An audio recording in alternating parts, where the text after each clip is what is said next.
السلام علیکم. Good to have you at Urdu audio books.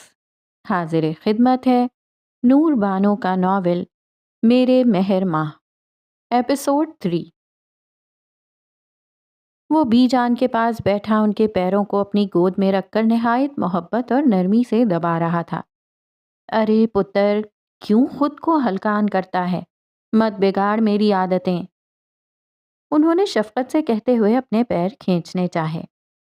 کر لینے دیں مجھے آپ کی خدمتیں، مت روکیں.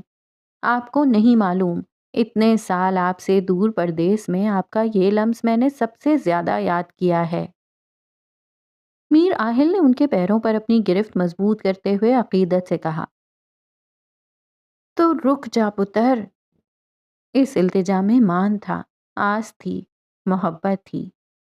میر آہل کے پیر دباتے ہاتھ سست ہوئے، نظریں ہنوز پیروں پر جمی رہیں. آپ کے کہنے پر میں دلاویز سے شادی کر رہا ہوں بی جان، حالانکہ میں اسے کبھی بھی اپنی زندگی میں شامل کرنے کے حق میں نہیں تھا، مگر اس نے نظر اٹھا کر بی جان کی غمگین آنکھوں میں جھانکا. مگر اس حویلی نے مجھ سے میرا بہت کچھ چھینا ہے. یہاں کی ہر دیوار میرے جگر کا لہو مانگتی ہے. آپ کو نہیں معلوم، یہاں بتائے جانے والا ایک ایک لمحہ کسی آزمائش کی طرح گزر رہا ہے مجھ پر. پلیز بی جان، میری آزمائش کو مزید نہ بڑھائیں. یہ میری آپ سے پہلی اور آخری درخواست ہے. اس نے نرمی سے بی جان کے پیروں کو چوما تو سلطانہ بیگم کی آنکھ میں برسوں کے ٹھہرے آنسو بند توڑ کر رخساروں پہ بہہ نکلے. انہوں نے میر آہل کے جھکے ہوئے سر پر شفقت سے اپنا ہاتھ رکھ دیا. انہیں اپنے پیروں پر نمی محسوس ہوئی تھی. یہ وہ شخص تھا جس سے پہاڑ بھی ٹکرانے سے پہلے سوچتا تھا. جذباتوں کو تو اس نے ایک عرصہ پہلے ہی قفل لگا کر دل کے کسی خانے میں پھینک دیا تھا. وہ میر آہل تھا، پتھر جیسا سخت اور چٹان سے بھی زیادہ مضبوط. مگر اس وقت بی جان کے پیروں پر سر جھکا کر روتے ہوئے وہ 10 سال پہلے والا کم عمر معصوم سا بچہ لگ رہا تھا، جس کے اپنوں نے ہی اسے یہ روک دیے تھے. ماں باپ کے انتقال کے بعد وہ یکدم اکیلا ہو گیا تھا. پردیس میں ایک لمبا عرصہ تنہائی میں کاٹنے کے بعد جذبات جیسی کوئی بھی شے اس کے اندر باقی نہیں رہی تھی. کمرے کا ماحول کافی سنجیدہ اور سپاٹ تھا جب کمرے کے دروازے پر کسی نے دستک دی. ارے میری بیٹی بھی آ گئی، دیکھو کتنی پیاری لگ رہی ہے، ماشاء اللہ. بی جان نے دودھ کا گلاس تھامے مسٹرڈ رنگ کی شلوار قمیض میں ملبوس دلاویز کو دیکھتے ہوئے کہا. وہ گھر کے سیدھے سادے سے حلیے میں بھی بہت پرکشش دکھائی دے رہی تھی. میر آہل نے سر نہیں اٹھایا، حتیٰ کہ چہرے پر پھیلی نمی خشک ہو گئی. وہ یوں ہی سر جھکائے بی جان کے پیروں کو نرمی سے دباتا رہا، البتہ نظریں دلاویز کے دودیا پیروں پر تھیں. اور کچھ چاہیے آپ کو بی جان؟ وہ سراپا سوال بن گئی. مجھے تم دونوں کی خوشیاں دیکھنے کے سوا اب اور کچھ نہیں چاہیے بیٹا جی. انہوں نے حسرت بھری نگاہوں سے باری باری میر آہل اور دلاویز کو دیکھا. دونوں کے چہرے پر ایک رنگ آ کر گزر گیا، مگر کسی نے بھی نظر اٹھا کر ایک دوسرے کو دیکھنے کی کوشش نہیں کی. میر آہل ہنوز بی جان کے پیر دباتا رہا اور دلاویز دودھ کا گلاس رکھ کر خاموشی سے دروازہ مقفل کر کے وہاں سے چلی گئی. یکدم اسے گھٹن سی محسوس ہوئی تھی. نہ جانے کیوں آج بی جان کی بات سن کر اس کے دل کی دھڑکنیں تیز نہیں ہوئی تھیں. اس بھنور میں ہچکولے کھا کھا کر اب اس کا سر اور دل دونوں دکھنے لگے تھے. یہ کیسا رشتہ تھا جس میں زبردستی اسے دھکیلا جا رہا تھا؟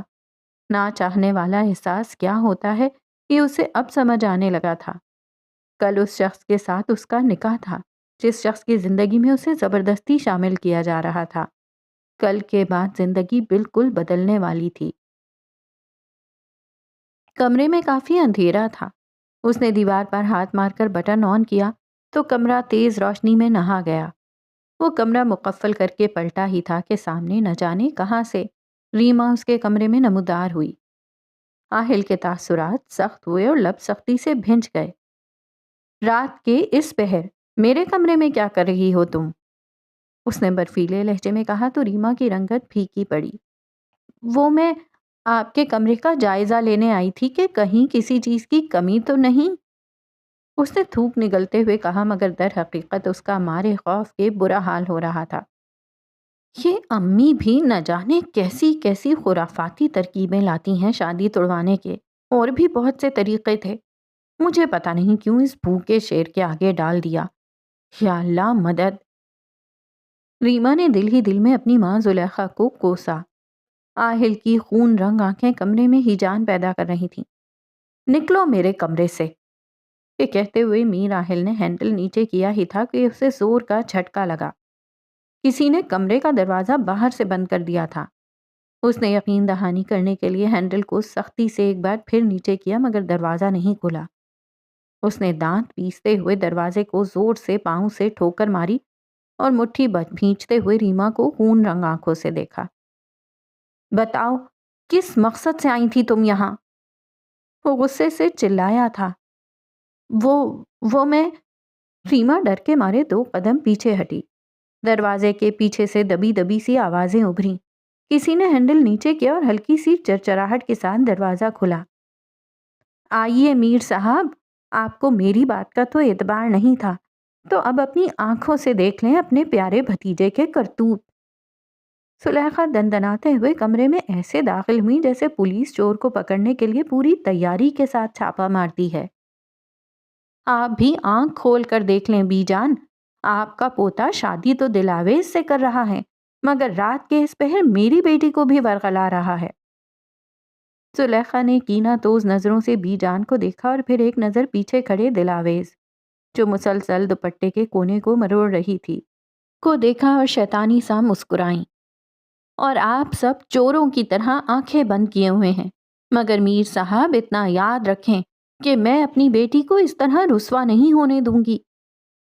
بس لمحے لگے تھے بی جان، میر خلیل اور میر آہل کو زلیخا کے ارادے سمجھنے میں۔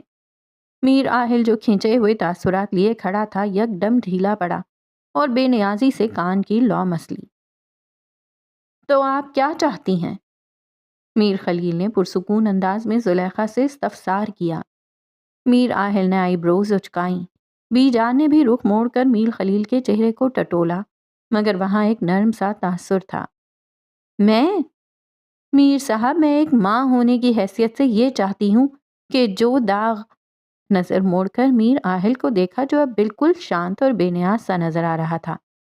آپ کے بھتیجے نے میری بیٹی پر لگایا ہے، اسے صاف بھی یہی کرے۔ دوپٹے کے پلو سے آنکھ کے کنارے کو رگڑتے ہوئے انہوں نے مظلومیت کے تمام ریکارڈ توڑ دیے تھے۔ داغ؟ How dramatic! ہاں! ناخن سے ٹھوڑی کھجاتے ہوئے آہل نے دل ہی دل میں سوچا تھا۔ میر خلیل نے اسبات میں سر ہلاتے ہوئے گہری سانس لی اور زلیخا کا سر سے لے کر پاؤں تک جائزہ لیا۔ صحیح کہہ رہی ہیں آپ زلیخا، غلطی کی ہے تو خمیازہ بھی بھگتنا ہی پڑے گا۔ یہ سن کر زلیخا کے چہرے پر ایک دم فاتحانہ مسکراہٹ نمودار ہوئی۔ ریما نے حیرت سے باری باری زلیخا اور پھر میر خلیل کو دیکھا۔ دلاویز کی گرفت دوپٹے پر مزید گہری ہوئی اور بی جان ناسمجھی سے میر خلیل کو دیکھنے لگیں، جیسے اپنی سماعتوں پر یقین نہ آیا ہو۔ خاموش کمرے میں اچانک ٹھا کی زوردار آواز گونجی اور ہر شے لمحے میں ویران ہو گئی۔ سب نے بے یقینی سے پہلے میر خلیل کو دیکھا، جن کے تاثرات اب برفیلے ہو چکے تھے۔ زلیخا نے سسکتے ہوئے اپنے سرخ ٹمٹماتے ہوئے گال پر ہاتھ رکھا، جہاں میر خلیل کی انگلیوں کے نشان ثبت ہو چکے تھے۔ بی جان نے گہری سانس اندر کی جانب کھینچی، جیسے درد میں اچانک قرار آ گیا ہو۔ واو، واٹ اے شاٹ! میر آہل نے ہونٹ دباتے ہوئے گردن مسلی، جیسے چہرے پر آئی مسکراہٹ دبانے کی کوشش کر رہا ہو۔ یہ تھپڑ کچھ سال پہلے مارا ہوتا تو آج حالات مختلف ہوتے۔ شادی والا گھر ہے، گھر مہمانوں سے بھرا پڑا ہے، اور آپ…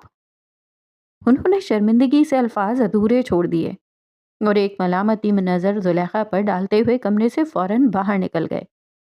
زلیخا نے ندامت سے نظریں نیچے جھکاتے ہوئے چہرے پر بہتے آنسوؤں کو صاف کیا اور بنا کچھ کہے وہاں سے خاموشی سے پلٹ گئیں۔ سارا پلان چوپٹ ہو گیا تھا اور بیٹی کی رسوائی الگ۔ انہوں نے تو میر خلیل کی صحیح رگ دبائی تھی، پھر ایسا کیا تھا جو اس کا نشانہ چوک گیا تھا؟ اب وہ کیسے گھر میں کسی سے نظریں ملاتی؟ تمہیں الگ سے انویٹیشن دینا پڑے گا، میر آہل نے ریما کو گھورتے ہوئے کہا تو ریما بھی فوراً کمرے سے 9 2 11 ہو گئی۔ میر آہل نے رخ بی جان کی جانب موڑا تو نظریں پھسل کر پیچھے دروازے پر کھڑی خاموش اور سہمی ہوئی لڑکی سے ٹکرائیں۔ دلاویز نے فوراً نظریں نیچی کی اور وہاں سے چلی گئی۔ اس خاموش کمرے میں اب بی جان اور میر آہل کے سوا دلاویز کی مہندی کی خوشبو باقی رہ گئی تھی۔ آہل پتر، مجھے تجھ سے کچھ ضروری بات کرنی ہے، بی جان نے کندھے سے تھامتے ہوئے کہا۔ آج فضا میں عجیب یاسیت کھلی تھی۔ وہ ہر شے سے بیگانی آئینے کے سامنے کاجل سے سجی آنکھوں میں اپنے ارمانوں کے جنازے کو کندھا دے رہی تھی۔ سرخ مائل چہرہ بالکل سپاٹ تھا، سفید رنگ کے غرارے میں ملبوس وہ زندہ لاش لگ رہی تھی جس کا جنازہ کچھ دیر بعد نکاح کی صورت میں پڑھایا جانے والا تھا۔ آپ کے کہنے پر میں دلاویز سے شادی کر رہا ہوں بی جان، حالانکہ میں اسے کبھی بھی اپنی زندگی میں شامل کرنے کے حق میں نہیں تھا۔ دن کی روشنی میں میر آہل کی آواز، ہیولے کی صورت اس کے سامنے نمودار ہوئی جو اس نے کل رات دروازے کی اوٹ سے سن لی تھی۔ اس نے ٹھٹک کر شیشے میں اپنے بے حال وجود کو دیکھا۔ نکاح کا سرخ دوپٹہ، ہاتھ میں پہنے گجرے اور کانوں میں لٹکتے جھمکے، سر سے لے کر پاؤں تک ہر شے اس کا منہ چڑھا رہی تھی، اس کے خوابوں کی بکھری تعبیر پر بیان کر رہی تھی۔ ماشاء اللہ دلاویز، دلہن بن کر کتنی حسین لگ رہی ہو۔ دروازے پر کھڑی اریبہ نے دلاویز کے سجے سنورے روپ کو دیکھ کر بے ساختہ کہا تو دلاویز نے ویران نظروں سے آواز کا تعاقب کرتے ہوئے اریبہ کو دیکھا۔ اریبہ اور دلاویز 5ویں جماعت سے ساتھ پڑھ رہے تھے۔ بی جان کے بعد اس کا ہمدرد اور غمگسار کوئی تھا تو وہ اریبہ ہی تھی، جس سے وہ اپنی دل کی باتیں کھل کر لیتی تھی۔ کیا ہوا ہے دلاویز؟ آج تو تمہاری زندگی کا سب سے بڑا اور خاص دن ہے اور تم اتنی اداس دکھائی دے رہی ہو۔ اس کے لہجے میں فکر مندی تھی۔ کسی کو زبردستی کسی کی زندگی میں شامل کر دیا جائے تو وہ کیسے خوش ہو سکتا ہے اریبہ؟ دلاویز نے کھوئے ہوئے انداز میں کہا۔ مگر دلاویز، آہل بھائی سے تو تمہارا بچپن سے رشتہ، وہ نہ سمجھنے والے انداز میں بولی، اور تم نے پہلے کبھی یہ خیال کبھی ظاہر نہیں کیا کہ تم اس شادی سے خوش نہیں ہو، بلکہ تم تو ان کی آمد پر کافی خوش اور ایکسائٹڈ تھیں۔ اب وہ اس کی پشت پر کھڑی آئینے میں اسے گھور رہی تھی۔ دلاویز یوں ہی کچھ دیر یاسیت سے اسے دیکھتی رہی۔ در حقیقت وہ اسے نہیں بلکہ کسی اور ہی خلا میں کھو گئی تھی۔ تم فکر مت کرو، شادی کے بعد سب کچھ ٹھیک ہو جائے گا، اور نکاح میں بہت برکت ہوتی ہے، نکاح کے بعد محبت ہو ہی جاتی ہے۔ اس نے خود ہی بات کا آغاز کرتے ہوئے دلاویز کو تسلی دینی چاہی۔ دل کی تسلی کے لیے خیال اچھا ہے، مگر محبت کا کوئی وقت مقرر نہیں ہوتا۔ محبت یہ تو ہوتی ہے، یہ پھر نہیں ہوتی۔ محبت کوئی میٹنگ نہیں ہے جس کے لیے اپوائنٹمنٹ لینا پڑے۔ جو لوگ دماغی طور پر مفلوج ہوتے ہیں ان لوگوں کو یہ تسلیاں دے کر شادی کے بندھن میں باندھ دیا جاتا ہے اور ان کے پاس کوئی دوسرا آپشن نہیں بچتا، اسی لیے وہ اس مجبوری کو محبت کا نام دے کر اپنی زندگی گزار دیتے ہیں۔ وہ عجیب سی کیفیت میں بڑبڑا رہی تھی۔ تمہیں کیا ہو گیا ہے دلاویز؟ اریبہ نے اسے اس کیفیت میں پہلے کبھی نہیں دیکھا تھا۔ مجھے؟ دلاویز نے آنکھ زور سے بند کی تو شبنم کا ایک قطرہ پھسل کر رخسار پہ آ کے ٹھہر گیا۔ مجھے محبت ہو گئی ہے اریبہ، اور ایک بار پھر وہ ٹھہر گئی۔ ان الفاظ کو ادا کرنے کے لیے بہت حوصلہ چاہیے تھا۔ اور اریبہ نے جملہ دہراتے ہوئے دلاویز کو مستصفرانہ نظروں سے دیکھا۔ اور میر آہل کو نہیں ہوئی ہے؟ یکایک آنسوؤں کا ایک ریلا اس کے اتنے دنوں میں تعمیر کردہ آشیانے کو بہا کر لے گیا۔ اور انسان کو وہی سب ملتا ہے جس کے لیے وہ کوشش کرتا ہے۔ زلیخا نیوی بلو رنگ کی ساڑی کا پلو ٹھیک کرتے ہوئے زوم آنے انداز میں آئینے کے سامنے کھڑی خود کا جائزہ لے رہی تھیں۔ ساڑی کے پلو پر سلور رنگ کے بیل ببوٹے بنے ہوئے تھے۔ کانوں میں بھاری جھمکے لٹک رہے تھے۔ آنکھوں کے نیچے نیل کے نشان کو چھپانے کے لیے فاؤنڈیشن کی تہ بہت مہارت سے لگائی گئی تھی تاکہ کوئی اندر کی بات چہرے سے نہ بھانپ لے۔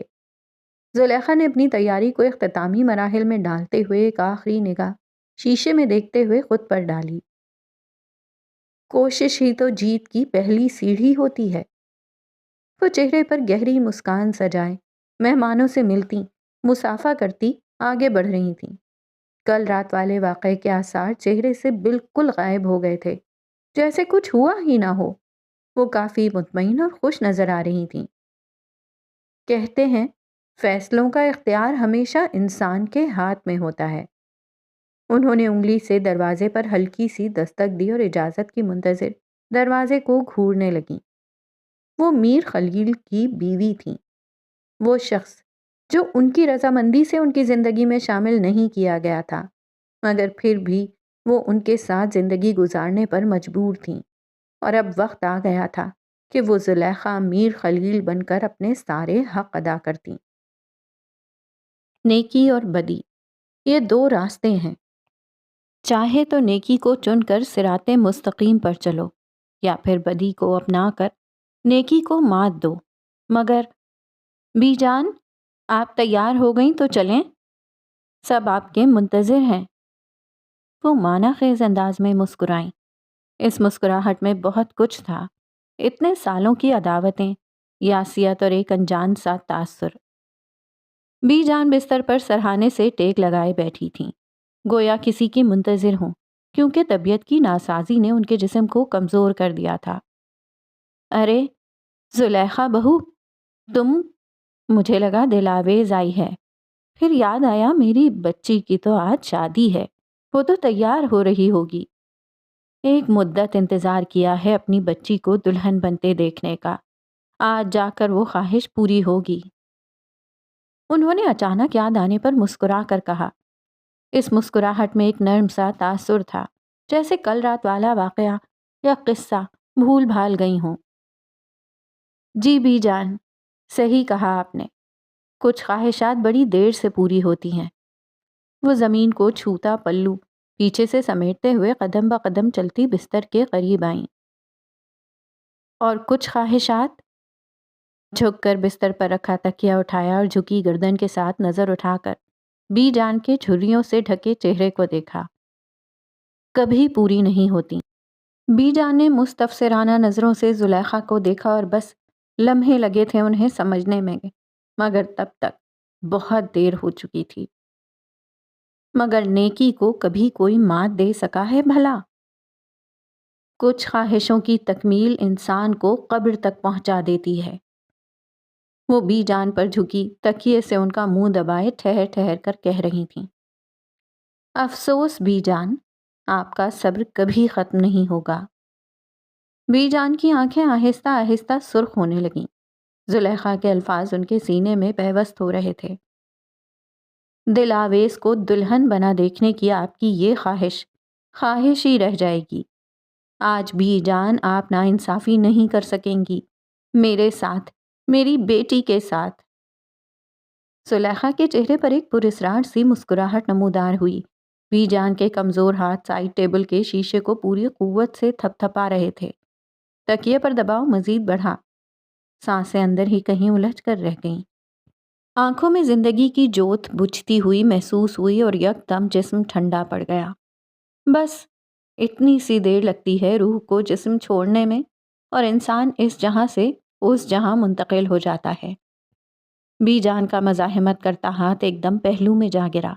زلیخا نے ایک جھٹکے سے تکیہ بی جان کے چہرے سے ہٹایا اور گہری گہری سانسیں لیتے ہوئے ایک قدم دور ہٹی اور تکیے کو بستر پر پھینکا۔ بی جان کے ہونٹ خشک ہو چکے تھے، آنکھیں اوپر کو چڑھی ہوئی تھیں۔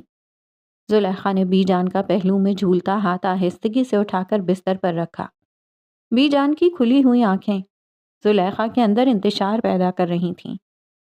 انہوں نے طنزیہ انداز میں جھک کر بی جان کی کھلی آنکھوں پر ہاتھ پھیر کر انہیں بند کر دیا۔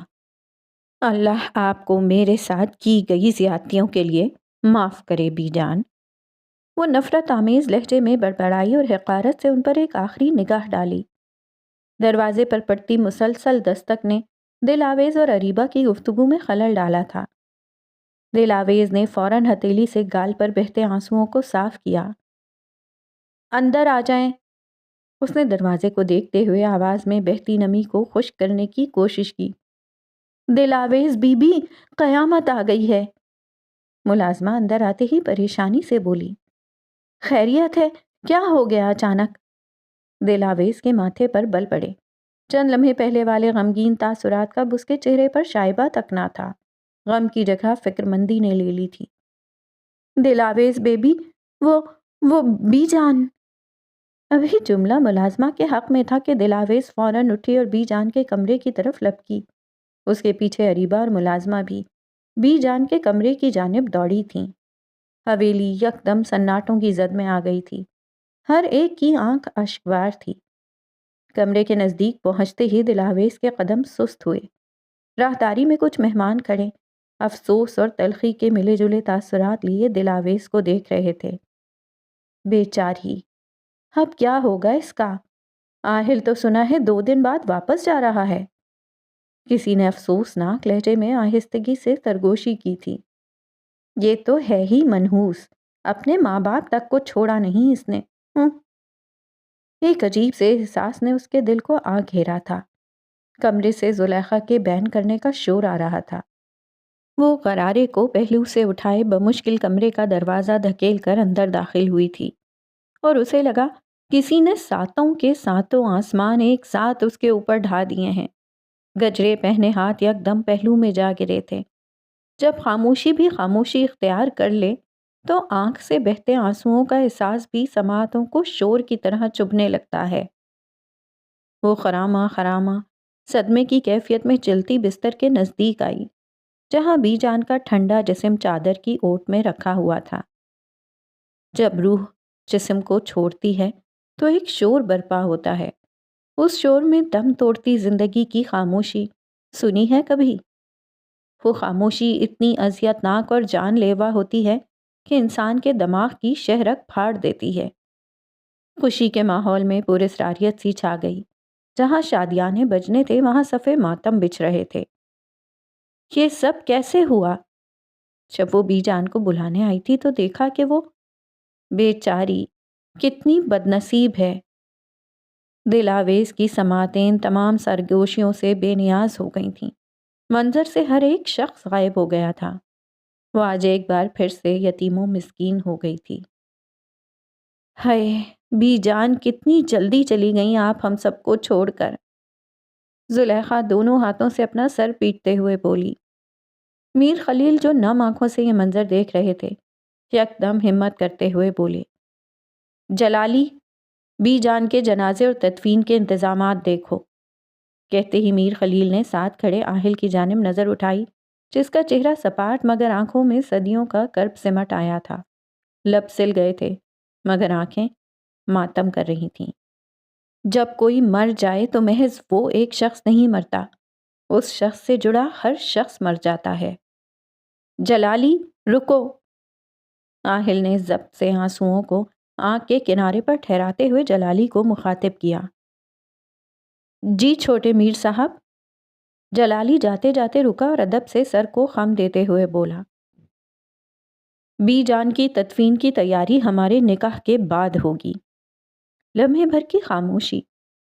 دل آویز اور میرا نکاح بی جان کا جنازہ اٹھنے سے پہلے ہوگا، آج اسی وقت اس کمرے میں بی جان کی موجودگی میں۔ میر آہل نے ہر لفظ ضبط سے ٹھہر ٹھہر کر ادا کیا۔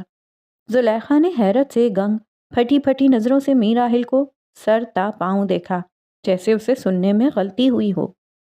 میر خلیل جہاں تھے وہیں کے وہیں کھڑے رہ گئے۔ دل آویز سمیت کمرے میں موجود ہر شخص اپنی جگہ پہ منجمد رہ گیا۔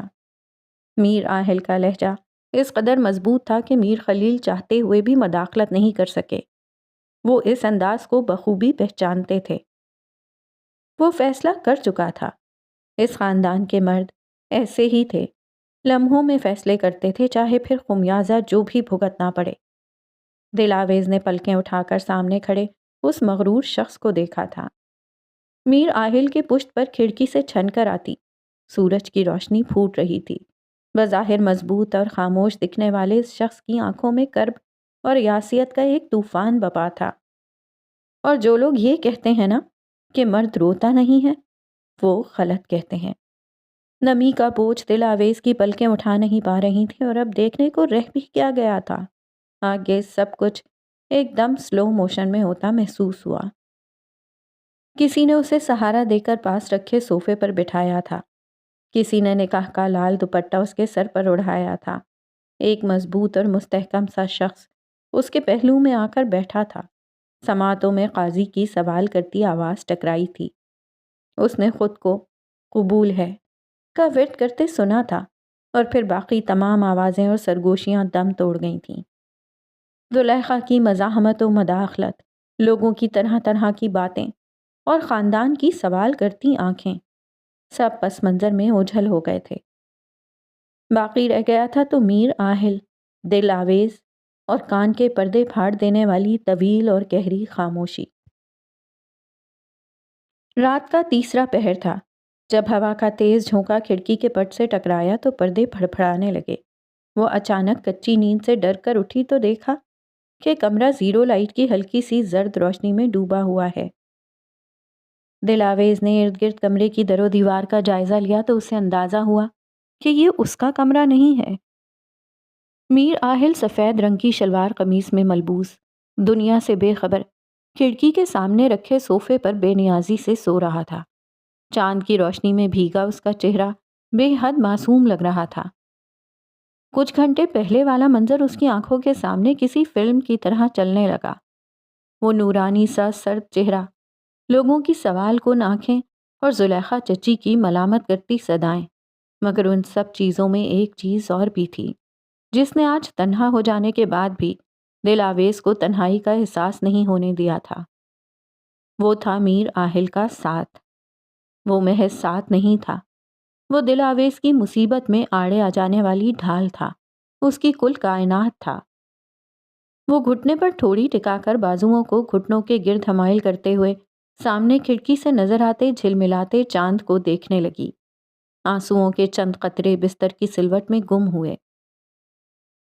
میں اس پورے چاند کو گواہ بنا کر قسم کھاتی ہوں کہ جس طرح آج آپ میری ڈھال بنے، اسی طرح میں آپ کے ہر آنسو کو اپنی آنکھوں میں چھپا لوں گی۔ وہ چاند کی روشنی میں نظر آتے میر آہل کے روشن چہرے کو دیکھتے ہوئے من ہی من میں بولی تھی، اور گواہ آسمان پر اداسی سے مسکراتا چاند بنا تھا۔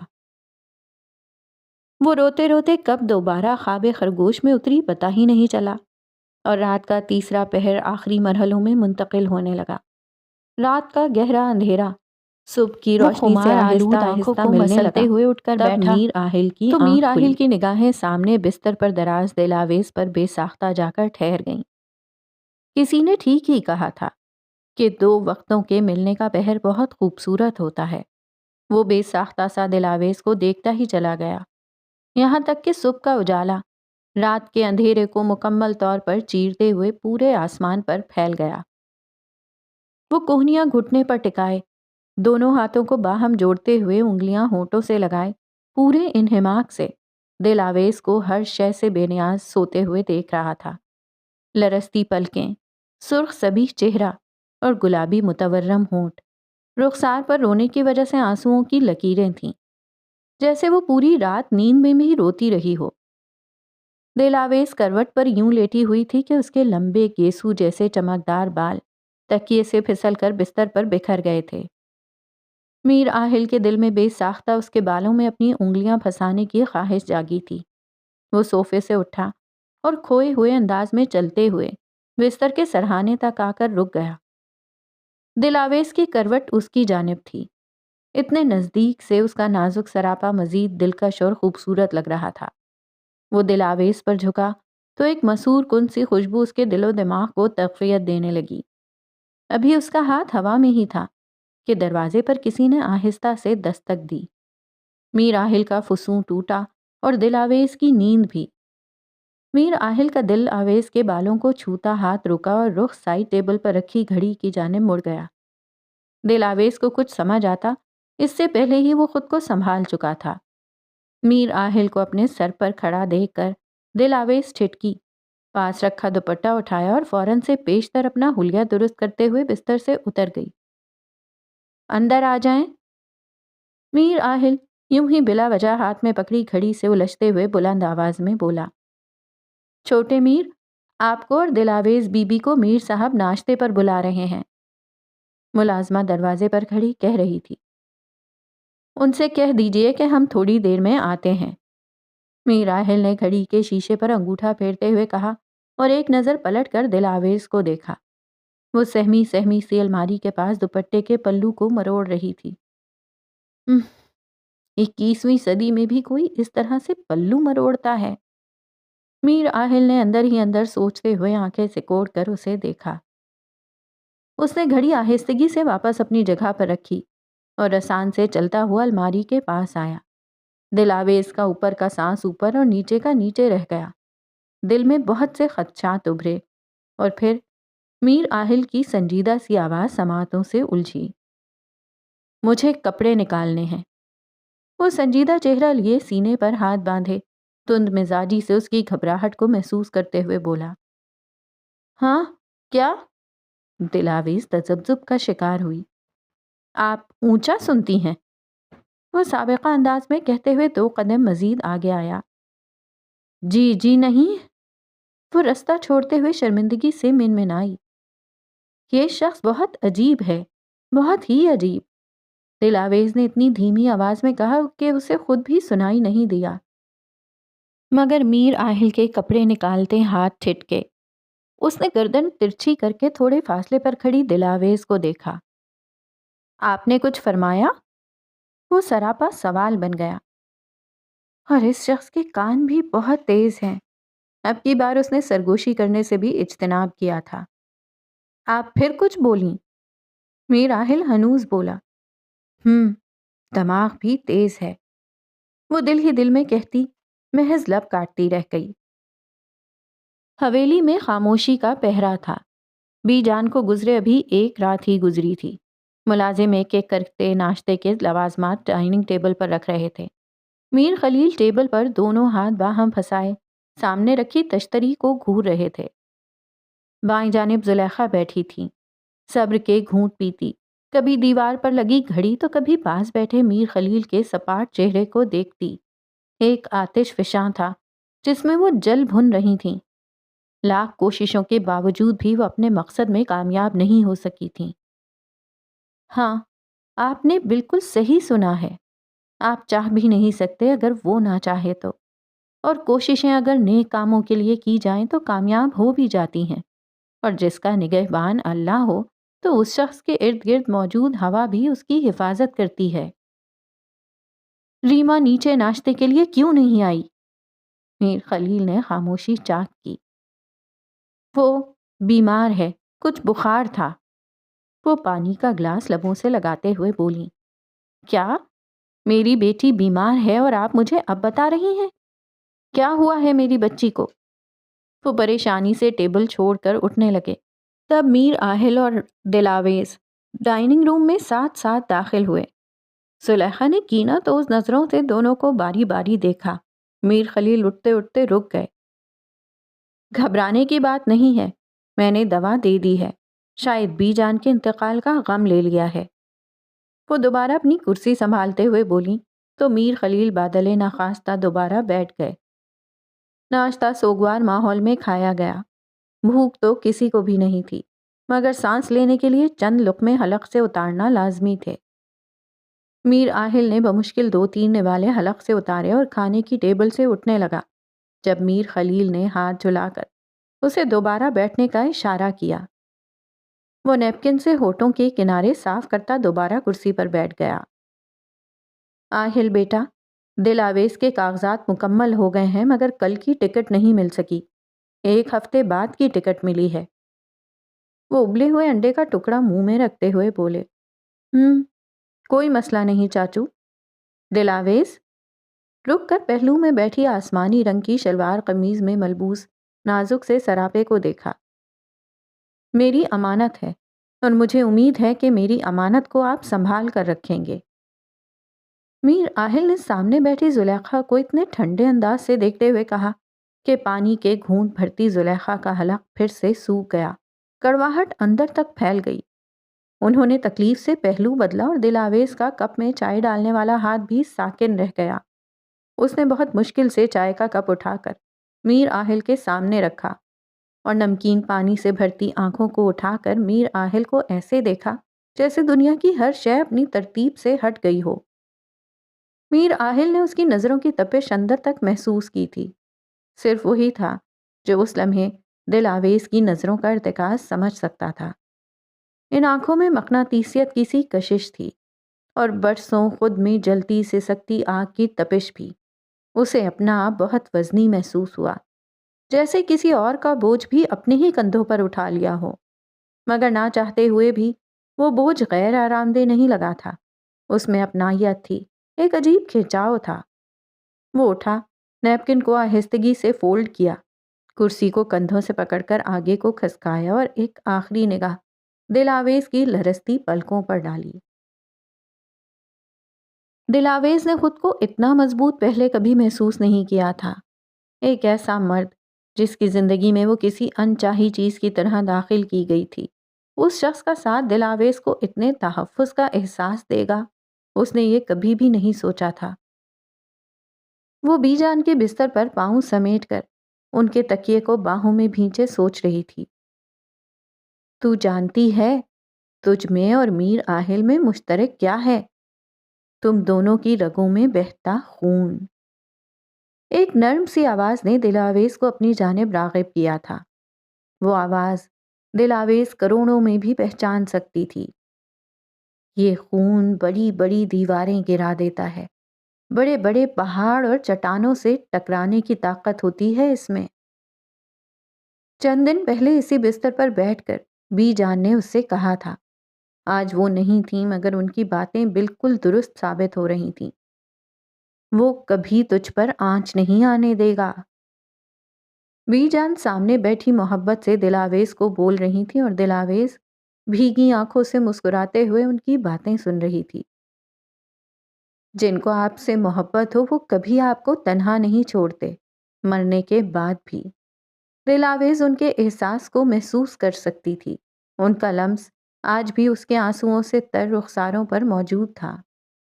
وہ دعاؤں اور محبت سے لبریز آنکھیں اور چاشنی جیسا لہجہ، وہ چاہ کر بھی خود کو رونے سے نہیں روک پائی۔ کمرے کی حالت ابتر تھی۔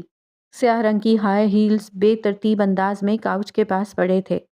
بستر کی چادر پر سلوٹیں تھیں اور کمرے میں بہت سی کانچ کی بوتلیں کاؤچ کے ارد گرد گری ہوئی تھیں۔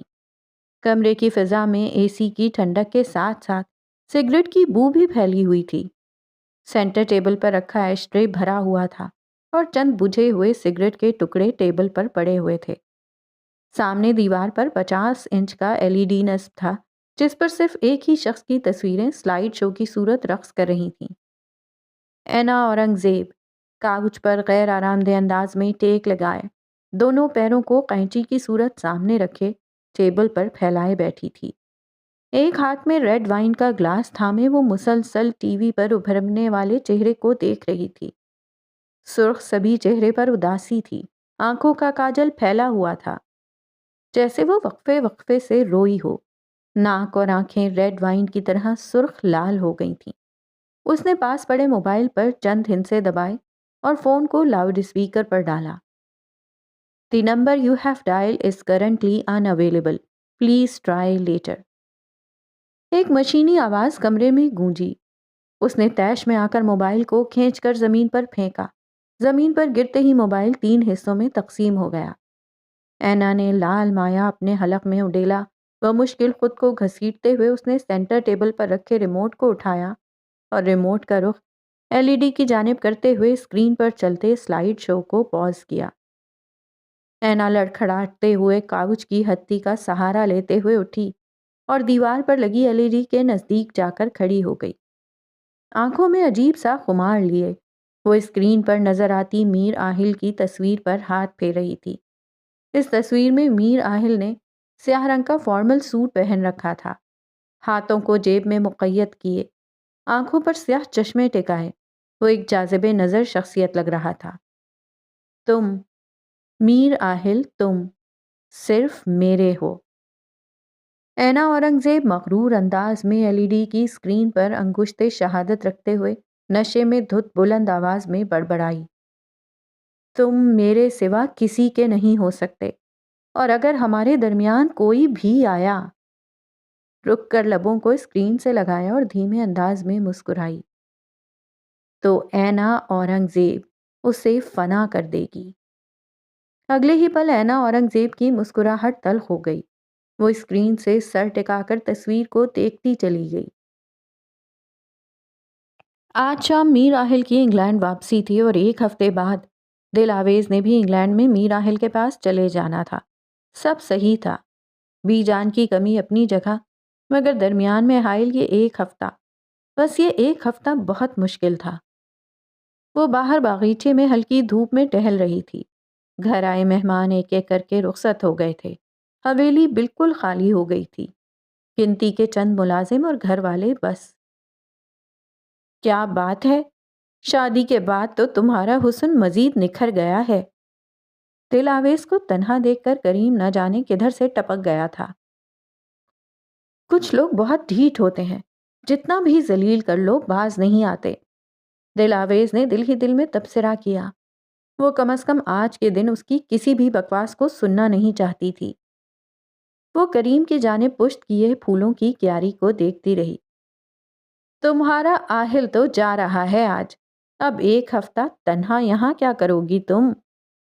دل آویز کے کان کے پاس جھک کر بولا تو دل آویز غصے سے ایڑیوں کے بل گھومی، مگر اس کا غصہ منٹوں میں اڑن چھو ہو گیا۔ میر آہل دہاڑتے ہوئے قمیض کے آستین چڑھاتا ہوا چیل کی طرح کریم پر جھپٹا۔ سب کچھ اتنی جلدی ہوا کہ کریم کو سنبھلنے کا موقع نہیں ملا۔ دل آویز سہم کر 2 قدم پیچھے ہوئی۔ ہمت کیسے ہوئی میری بیوی کے نزدیک جانے کی؟ میر آہل بھوکے شیر کی طرح دہاڑ رہا تھا۔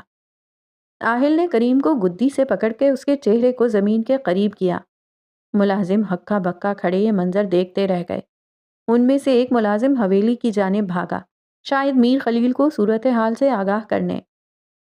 دل آویز میری بیوی ہے، میری عزت، اور میر آہل اپنی عزت پر آنچ نہیں آنے دیتا۔